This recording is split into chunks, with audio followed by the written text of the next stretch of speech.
Notre rôle, nous nous voyons surtout comme lanceurs d'alerte, en fait. Nous sommes là pour rappeler qu'il y a urgence.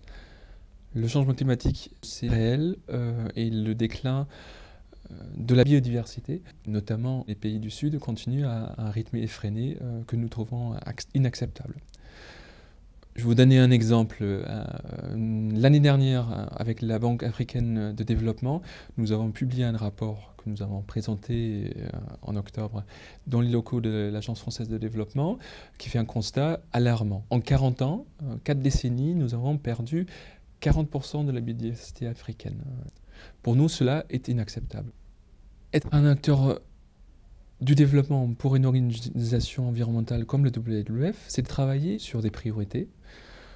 Les priorités de la France, c'est notamment l'Afrique et les Méditerranées.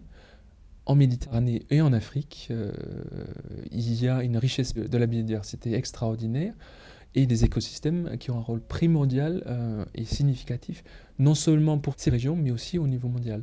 C'est pour cela que un développement, pour nous, doit être un développement durable qui tient compte des impératifs et des enjeux environnementaux, qu'ils soient climatiques, qu'ils soient en matière de biodiversité, qu'ils soient en termes de fonctions régulatrices des écosystèmes. Les ONG d'environnement sont souvent accusées de vouloir mettre sous cloche la nature. Nous n'en faisons pas partie. Nous pensons qu'effectivement, et notre expérience le montre, qu'un développement durable qui tient compte des défis environnementaux ne peut se faire qu'avec les populations et les acteurs du développement. C'est pour cela que nous pensons qu'il est indispensable de travailler avec d'autres acteurs, notamment en France et sur la scène internationale. Il y a des réseaux d'ONG qui travaillent sur l'environnement et bien sûr aussi sur le développement, donc notamment en France, Coordination Sud.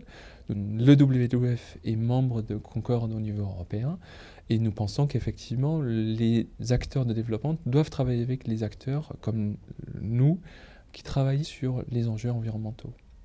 Sur le terrain, nous avons aussi expérimenté un travail collaboratif avec des acteurs de développement et dont c'est le cœur de métier.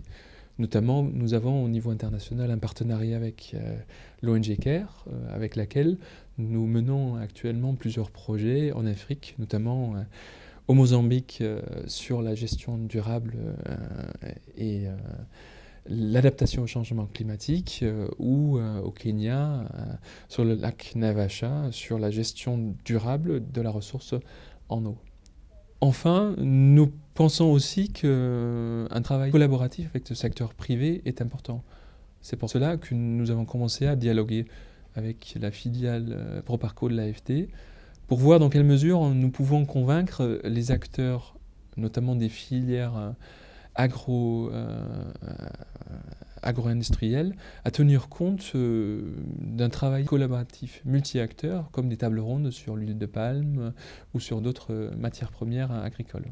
Et le WWF est ouvert à travailler avec le secteur privé, sous réserve bien sûr que les règles du jeu soient claires et que les enjeux soient clairement identifiés et qu'il y ait aussi un engagement fort de la part de l'opérateur privé pour travailler sur des biens communs. Enfin, il y a aussi, bien sûr, et ça je pense que tout le monde le reconnaît, il y a une véritable expertise qui s'est développée au sein des ONG et qui vit grâce à un dispositif de déduction et de déductibilité des dons issus de la générosité du public.